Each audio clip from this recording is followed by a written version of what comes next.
So this is basically him letting out all his feelings after what happened in the last few months, and he can't help himself but to take shots at people, which I thought was really unnecessary because ano eh, tapos na yung issue, matagal na. Like, the elite are not even speaking about the matter, or I don't think they're legally allowed to speak on the matter. So, bakit tama?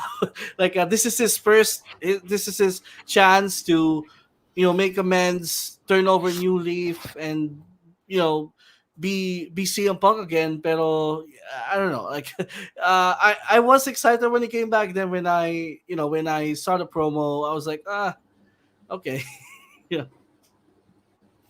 Yeah, no, I get you though. I mean, like, I get him. Syempre, you can't come back and not address the whole thing because that's what everyone was waiting for, and it's gonna be weird if you don't talk about the thing that needs to be talked about. Diba? Kasi, at that point, you're just gonna insult the intelligence of the people, and then you're just gonna play around with them.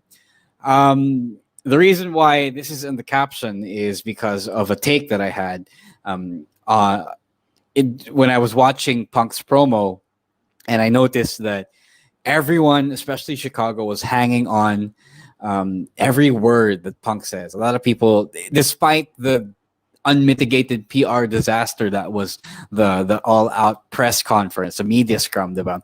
People are still praising this guy and hailing him as the ultimate wrestling messiah, diba? So that's fucking crazy to me, diba? That's super insane, and I figured, and it made me super uncomfortable because apparently you can be a shit person in the business, in the locker room, and be a toxic presence in the company. But as long as you are captivating the hearts and minds of the millions of people watching AEW live and at home, diba, all around the world, that's okay with them. And I'm not saying that I'm not guilty of the same behavior, but when you are talking about someone who is as super flawed as CM Punk, I feel like there is something that needs to be called out, diba? So to me, I feel like uh, Punk is the Rodrigo Duterte of pro wrestling. Um, if you guys are Punk fans, if anyone watching here and then anyone listening here are Punk fans, I'm sorry, but it's the truth. They are literally almost the same people. One guy just doesn't kill people over drugs, but both of them like talking about whatever they want to talk about. They want to wear their hearts on their sleeves and be grumpy when they want to be grumpy. They want to go off the script. They want to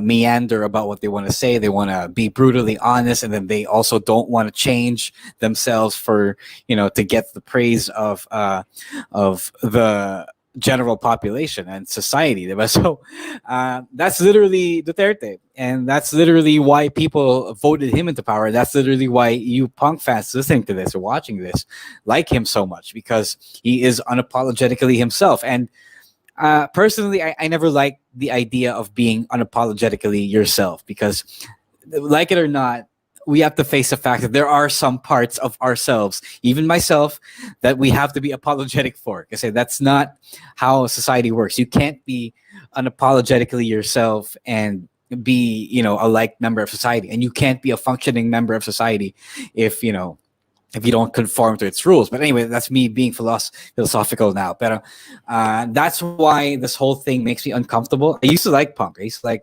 to be a big fan of Punk, especially when he was a rebel of the wrestling industry and fighting against the man who wanted to keep him down and make him do stupid shit. So, but now it's just that he's taken all of that. It's like the third thing. He's taken all of that and just spun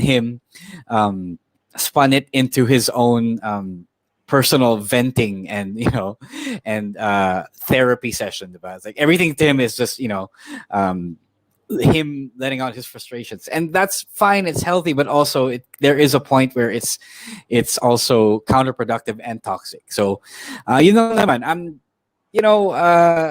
the whole shoot thing was what we expected him to do, but still um, doesn't sit well with me. What I did like though is the part where he did actually get down to the kayfabe business, and then he brought out the championship.